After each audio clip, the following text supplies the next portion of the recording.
नमस्ते, अभिवादन आपका इनोसेंट इन्वेस्टर के इस नए वीडियो में दोस्तों आरबीआई ने एक डेटा बहुत बेहतरीन शेयर किया हमारे साथ। उसको हम डिस्कस करेंगे, आपसे कुछ सवाल पूछेंगे, आपको कुछ बताएंगे। लेकिन सबसे पहले रिक्वेस्ट ये कि आप वीडियो लाइक कर लीजिए और एक चीज़ ये देख लीजिए कि पारस डिफेंस का आईपीओ आया। काफ़ी दिन बाद एक ऐसा आईपीओ आया जहाँ पर 300 गुना का सब्सक्रिप्शन हुआ है। ये मामूली बात नहीं है। टोटल 300 गुना का सब्सक्रिप्शन। एनआईआईज को देखिए 900 गुना सब्सक्राइब कर रहे हैं। क्यूआईबीज को देखिए 250 गुना सब्सक्राइब कर रहे हैं। रिटेल इन्वेस्टर यहाँ पर पछड़ नहीं गया 112 गुना सब्सक्राइब किया रिटेल इन्वेस्टर। मतलब हम आपको मिलने के चांसेस कितने हैं? 112 में से किसी एक को। तो भाई साहब 111 लोगों को अफसोस करना पड़ेगा।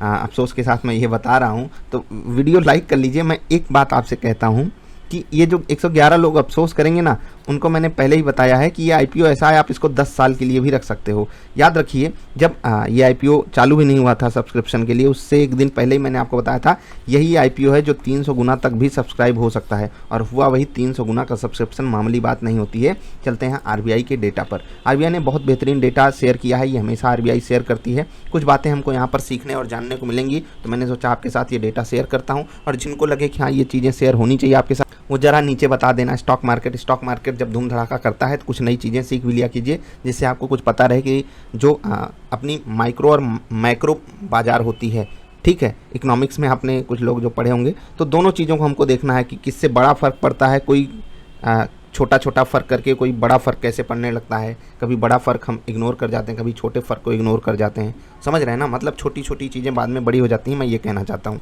कभी कभी यही होता है कि हम बड़ी चीज़ों पे ध्यान देते हैं, छोटी चीज़ों पे नहीं।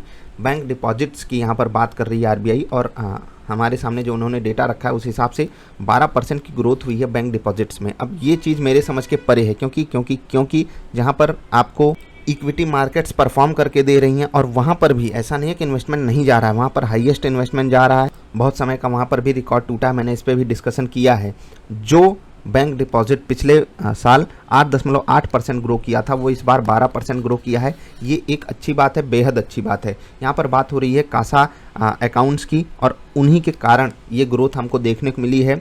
ठीक है, 43% यहाँ पर इस बार जो है कासा रेशियो हो गया है 41% के मुकाबले। ये मैं आपको समझा देता हूँ। 2% जो यहाँ पर ग्रोथ है, ये बड़ी ग्रोथ है।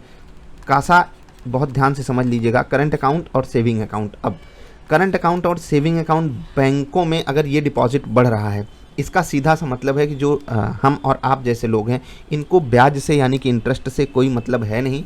ये यहाँ पर कैश हैंडी रहना चाहते हैं, मतलब कैश उनके पास होना चाहिए। करंट अकाउंट आपको पता है बिजनेसेस में यूज होता है, और वहाँ पर ये जो है कोई इंटरेस्ट आपके लिए फेच करता नहीं है। अगर आप बिजनेस करते होगे, आपको पता है करंट अकाउंट में जो भी ट्रांजैक्शंस होते हैं उस पर आपको कोई ब्याज मिलती नहीं है। तो ये बैंकों के लिए कितनी अच्छी बात है। अगर आपके वहाँ पर 5 लाख पड़े हैं, ट्रांजैक्शन हो रहा है, और आप उसका ट्रांजैक्शन बैंक में ही कर रहे हो, तो बैंक उस पर खुद तो ब्याज कमाएगा, लेकिन आपको कुछ नहीं देगा, क्योंकि आपसे वो कह देगा भैया आप कभी भी कुछ भी कर देते हो, इसमें हम आपको ब्याज कहाँ से दें। और यही चीज़ बैंकों के लिए काफ़ी लाभप्रद हो जाती है। इसीलिए आप देख रहे होंगे आज निफ्टी बैंक भी धूम धड़ाका कर रहा था। इस डेटा पे भी आप कह सकते हो धूम धड़ाका होना चाहिए, बिल्कुल होना चाहिए।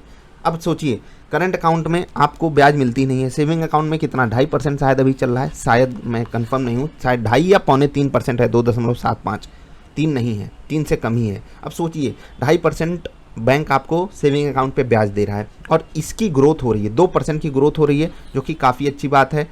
तो जब यहाँ पर ग्रोथ होगी तो बैंकों का फ़ायदा है। प्लस यहाँ पर जो डिपॉजिट बढ़े हैं वो मेरी समझ के परे बढ़े हैं, क्योंकि आप खुद सोचिए, जब आप एक जगह पर जहाँ ज़्यादा ब्याज पाते थे पिछले 1 साल में, पिछले 2 साल में, वहाँ पर लगातार ब्याज कम हुई है, उसके बावजूद भी अगर वहाँ पर डिपॉजिट बढ़ रहा है, और वो भी कासा डिपॉजिट्स, तो ये चीज़ मेरे समझ के परे जाती है।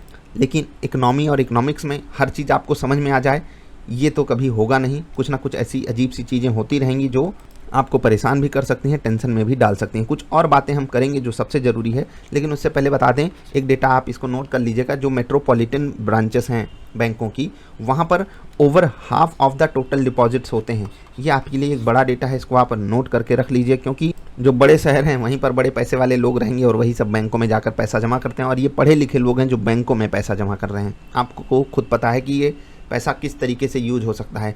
सरकार उसी पैसे को अलग एंगल से यूज तो करती है, लेकिन आप नहीं यूज करते हो। मतलब जो हम आप जैसे रिटेल इन्वेस्टर्स हैं, रिटेल ट्रेडर्स हैं, उनको ये बातें कभी लाइमलाइट में लाकर बताई भी नहीं जाती हैं कि नहीं भैया आप ऐसे नहीं, ऐसे करके देखो तो हो सकता है आपको ज़्यादा फायदा हो। खैर वो जाने दीजिए।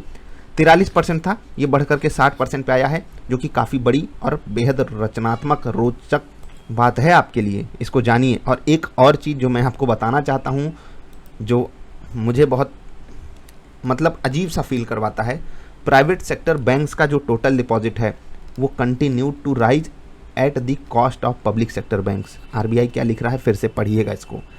Continue to rise share of private sector banks in total bank deposits.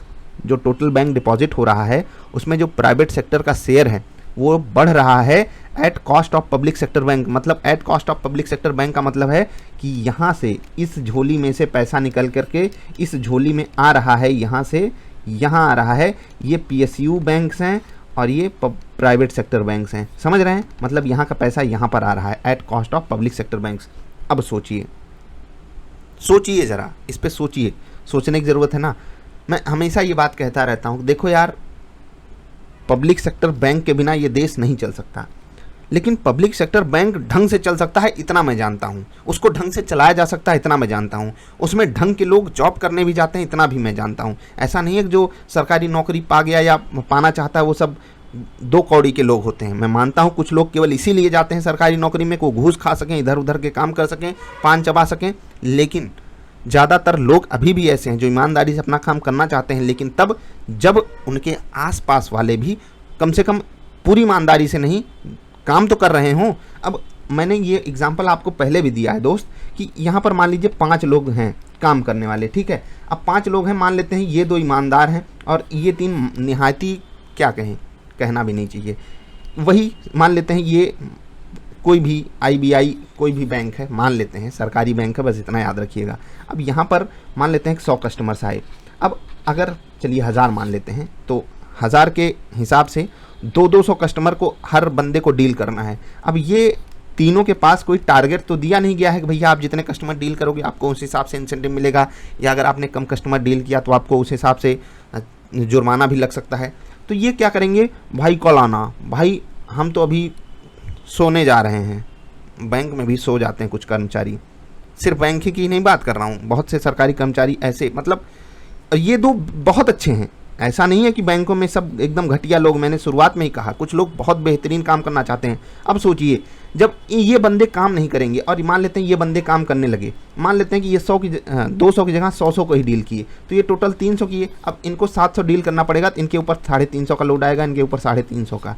अब इनके लिए कोई इंसेंटिव तो दिया नहीं गया इन सबको, क्योंकि उतनी ही सैलरी इसको भी मिलेगी, उतनी ही सैलरी इसको भी मिलेगी। तो ये काम नहीं किया जा सकता। जो ज़्यादा अच्छे से काम करेगा, जो तरीके से काम करेगा, मैं बिल्कुल मानता हूँ कि ये भी काम होते हैं बैंकों में, लेकिन वो बहुत पिछड़े जमाने वाली तरीके से मतलब वहाँ पर ट्रैकिंग की जाती है।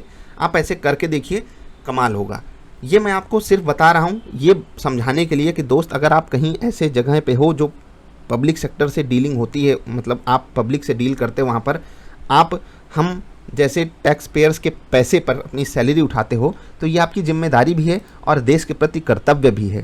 क्योंकि जब आरबीआई को eight cost of public sector banks कहना पड़ रहा है, तो सोचिए वहाँ पर दर्द कितना है। इस दर्द को आप समझिए, आगे बढ़ाइए देश को। लेकिन मैं फिर भी मानता हूँ कि वो जो 3 निकम्मे बैठे हैं, उनके कारण आप अगर मेहनत करोगे तो लोग आप ही के पास आएंगे, आप मेहनत नहीं करोगे, आप उन्हीं की तरह बन जाओगे, तो भी आप उतना ही पैसा कमाओगे। तो कौन मेहनत करके उतना ही पैसा लेना चाहेगा जब बिना मेहनत के मिल रहा हो। इसीलिए सरकारी जगहों पे लोग काम नहीं करते हैं। ईमानदार लोगों की भी कमी नहीं है वहाँ पर, लेकिन वो बेचारे करें क्या। अगर वो ईमानदारी दिखाएंगे, सब उन्हीं के पास टूट पड़ेंगे, और सब उन्हीं के पास टूट पड़े तो वो खुद टूट जाएंगे।